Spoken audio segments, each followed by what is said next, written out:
पहले तो मैं केजरीवाल के एक ही बारे में एक ही बात बोलूं। पहले थोड़ा ज्ञान अपने आप भी लिया, वो 13वीं पास कर गया। हमारे यानी भाषा में 13 पढ़ चुका है, 13 पढ़ लिया था मेरे भाई। मैं इतना कहना चाहूँगा, थोड़ा ज्ञान, पढ़ाई के साथ वो ज्ञान नहीं लिया तुमने, पढ़ जरूर चुके हो तुम। केजरीवाल थोड़ा दिमाग से थोड़ा कमज़ोर हो चुका ना, क्यों? उससे पहले कि उसका ताहिर हुसैन अंदर जा चुका था, फिर एक जैन अंदर जा चुका था, और उससे के बाद मनीष सिसोदिया अंदर जा चुका, और उसके बाद सीधा ऑप्शन तुम भी अंदर जाने वाले हो। कहने की जरूरत नहीं है। घोटाले गिनती में आ रहे हैं, 26,000 करोड़ जल बोर्ड, 21,000 करोड़ बिजली बोर्ड। देव ना, कहाँ से दोगे? आज का मुद्दा है, वो मुद्दा है केजरीवाल जी ने जो मोदी जी की डिग्री पे कमेंट किया है कि ये मोदी जी जो है हमारे प्रधानमंत्री, वो पढ़े लिखे नहीं है ठीक से। आप क्या कहना चाहेंगे? पहले तो मैं केजरीवाल के एक ही बारे में एक ही बात बोलूं। पहले थोड़ा ज्ञान अपने आप भी लिया, वो 13वीं पास कर गया। हमारे यानी भाषा में 13 पढ़ चुका है, 13 पढ़ लिया था मेरे भाई। मैं इतना कहना चाहूँगा, थोड़ा ज्ञान, पढ़ाई के साथ वो ज्ञान नहीं लिया तुमने, पढ़ जरूर चुके हो तुम, लेकिन थोड़ा मोदी जी की हिस्ट्री में जाते, उन्होंने कैसी पढ़ाई करी है, कैसे कैसे पढ़े हैं, उन चीज़ों को तो देख लेते। सवाल उठाने से पहले बाकी इनकी क्या होता है, इनमें पता क्या होता है, सवाल कर देते हैं, बाद में फिर 2-4 दिन के बाद माफ़ी मांग लेते हैं। पर मोदी जी का इंटरव्यू दिखा रहे हैं वो तो, कि देखो मोदी जी ने खुद कहा है कि मैं 10वीं पास हूँ, हाई स्कूल पास हूँ। वो इंटरव्यू में कुछ और भी तो है मैडम, आपने वे नहीं देखी?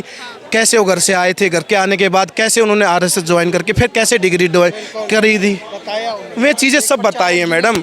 लेकिन केजरीवाल के दिमाग में क्या आती है कि घर से निकला था, चाय बेच रहा था, बस ये निकलती है।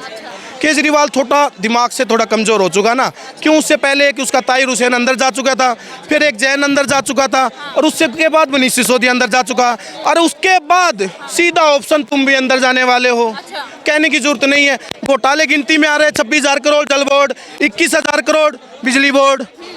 देव ना, कहाँ से दोगे? केजरीवाल ये बोल रहे हैं कि मनीष सिसोदिया को ऑफर दिया गया था बीजेपी की तरफ से कि आप बीजेपी ज्वाइन कर लो या तो जेल चले जाओ। वो तो इतने ईमानदार थे कि वो जेल चले गए। ओह, बहुत ईमानदार हैं।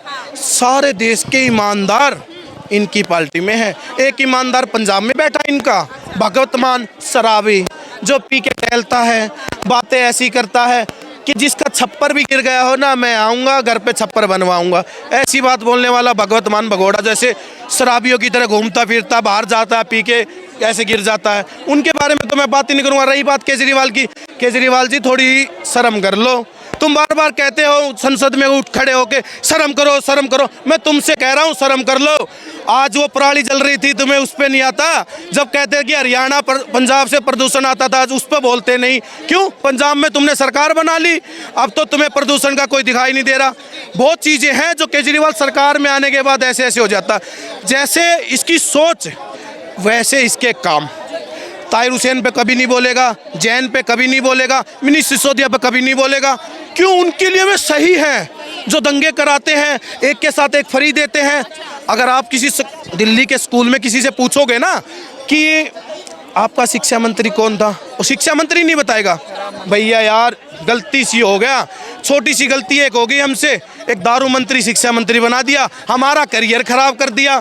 एक क्लास में 150 बच्चे बिठा रखे हैं, उनके बारे में क्या कहोगे? जो दारू मंत्री वही शिक्षा मंत्री। ऐसी बातें करने में मेरा तो मजा ही खराब हो जाता, केजरीवाल का नाम आ जाता है। हाँ, केजरीवाल जी लगातार ये भी बोलते जा रहे हैं कि बीजेपी शासित किसी भी प्रदेश में जनता को तो बिजली भी उपलब्ध नहीं कराई जा रही है मुफ्त। हमारे में देखो दिल्ली में, मैंने अभी थोड़ी देर पहले क्या बोला, एक कंपनी जो बिजली बोर्ड बिजली सप्लाई करती है दिल्ली में, उसने केस, अभी सारे 3-4 दिन पहले की बात है, उसने केस जीता है। ये उसने केस जीतने के बाद दिल्ली सरकार ने 21,000 करोड़ देने हैं। वे कहाँ से देंगे? वो फ्री वो फ्री का लालच। अब पता चल रहा है कितना महंगा। और लोगों के बिल आते हैं, बिल आते हैं, बेचारे 500 यूनिट के बिल भरने जाते हैं, 6-6 हज़ार रुपये बिल भरने जाते हैं। जब केजरीवाल सोया होता है, उसको हमें चीज़ें नहीं दिखाई देती। और थोड़े दिन रुक जाओ, आप भी दिल्ली में रहते हो, हम भी दिल्ली में रहते हैं, हम भी बिल पे करते हैं और आप भी करोगी ना है। रही बात, जैसे केजरीवाल कहता कि फ्री 21,000 करोड़ का तो मैंने बता ही दिया। अब कहाँ से मांगेगा, किसके पास कहेगा? फिर जाएगा मोदी जी के पास कटोरा लेके, दे दो जी थोड़े दो। फिर कहेगा बजट कहाँ बिगड़ा? बजट यहीं तो बिगड़ा है, जेटे डीसीसी में फ्री देने से बजट बिगड़ा।